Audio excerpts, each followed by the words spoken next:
So today we're talking about the water cycle, and some of this stuff you might know already.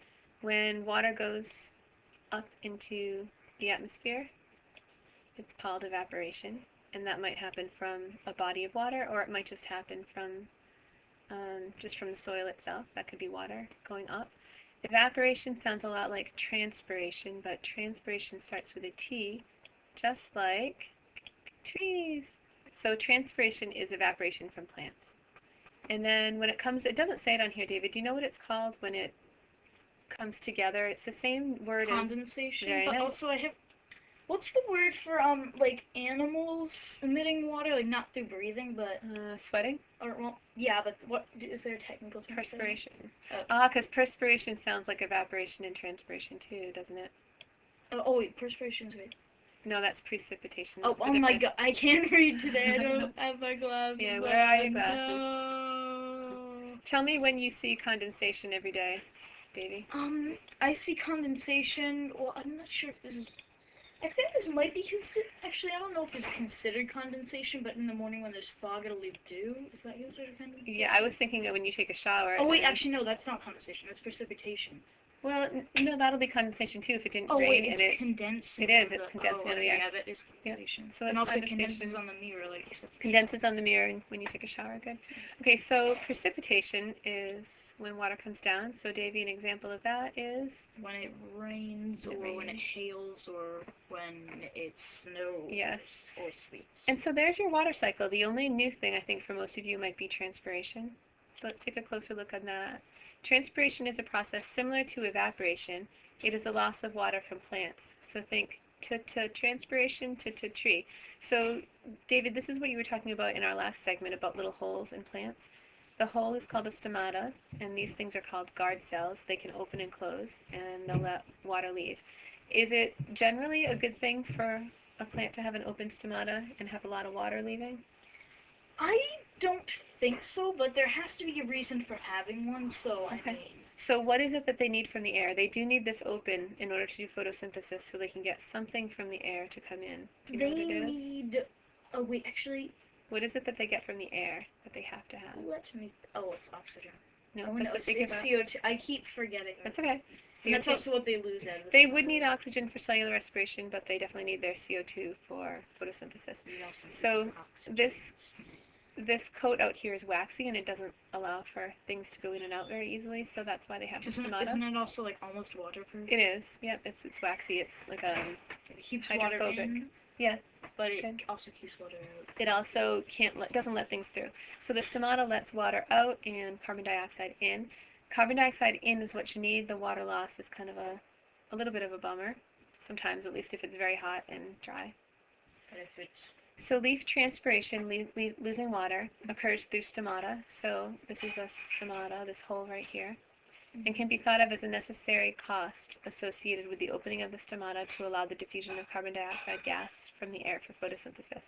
So here's a photograph of the stomata. These are the regular leaf cells at the top, and then these things are the two guard cells, and there's the hole, the stomata.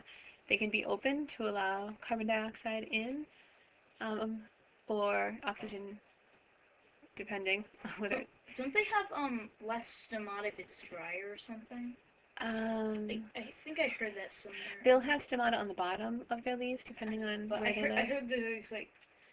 Actually, no, it might... No, I remember what it was. It's... In the past, when there was more, like, CO2 in the air and stuff, they will have less, so that's a way to test. If you find, for some reason, stomata fossilized, if you manage to get that. Cool.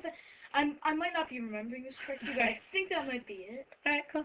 Correct me if I'm wrong. So, I don't know. So anyway, this is a closed stomata, and there's an open stomata. Transpiration also cools plants, just like sweating cools you, and it enables mass flow of mineral nutrients and water from the roots to the shoots. So, for example, what you're seeing here is the water leaving, and that's transpiration. And water tends to stick to each other because it's polar, which is something we'll look at later. But when this water leaves, the water is pulled up from below, which is pulling on the water here, which is pulling on the water here, which is pulling... Oops. How does it get all the way up the... Well, the water's all attracted to each other. I know, but how did plants figure out, it tracks to each other? Well, early plants didn't. They didn't have vascular tissue. I know. tissue. They actually could only, they were like mosses. The mosses, very good. So anyway, here you are pulling in water from the ground.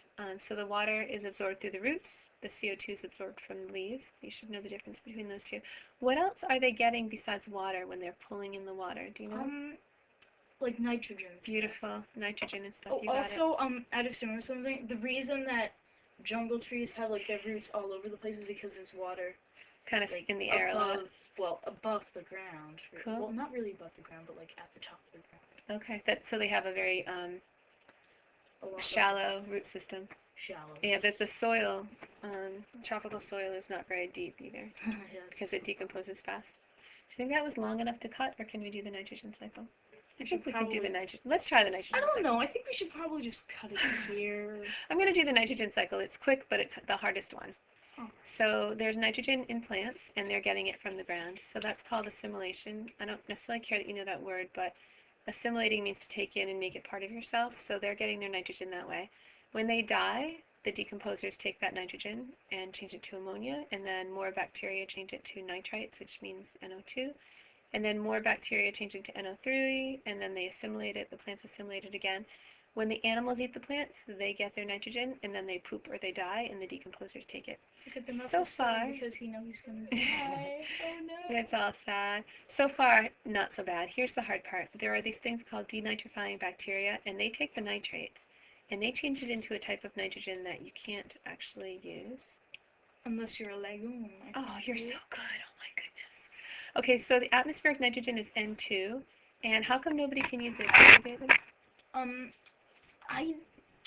It's because I don't think they can, like, it's not the right kind of nitrogen, actually. It needs to be combined with something else. Okay. I don't remember exactly what it is. One of the big things is nitrogen makes 3 bonds, and so these 3 bonds are super, super, super strong because there's 3 of them, and so it's really hard to break, and the only folks that break it are these nitrogen-fixing bacteria.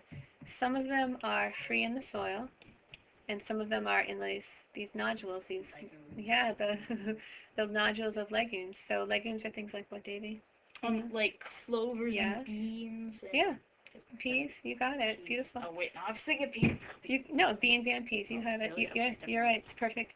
So the thing for my class that I want you to get out of this is these nitrogen fixers that are either in soil or in legumes. So you need to know the word legume, and you need to know the word nitrogen fixing. These are the ones that take this atmospheric nitrogen and make it available to plants. So the weird thing is, if you were, let's say you're out on a boat in the middle of the ocean and you have no water, it's sort of like that. You have all this water out there, but you can't drink any of it because it's salt water. Because then it will make you dehydrated. Thirsty. Yeah. So well, it's the same. You could probably distill it. Okay. So it's almost the same thing with nitrogen. Do you know how much of the atmosphere is nitrogen? Can you give a wild guess? Could I give? Let me think of this. I know. I remember I saw a graph of this in science like just a few months ago, but is it a teeny bit or a ton? Oh, I think it's a lot. Yeah, 80% of the atmosphere. That was the big one, right? I remember I was like, what the heck is this used for? 80% of the atmosphere is nitrogen, but most plants can't use it, which is really amazing. So that's why these nitrogen-fixing bacteria are so important.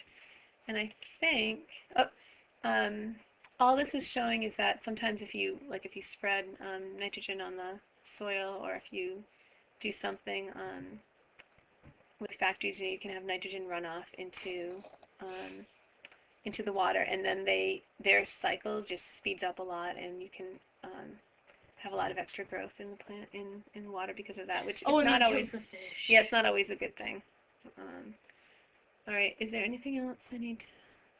No, I think that's pretty much it. So you should know the word nitrogen fixing, bringing nitrogen into the soil, atmospheric nitrogen. And I think that's it. That's all I want you to know for that. Okay, let's turn you off.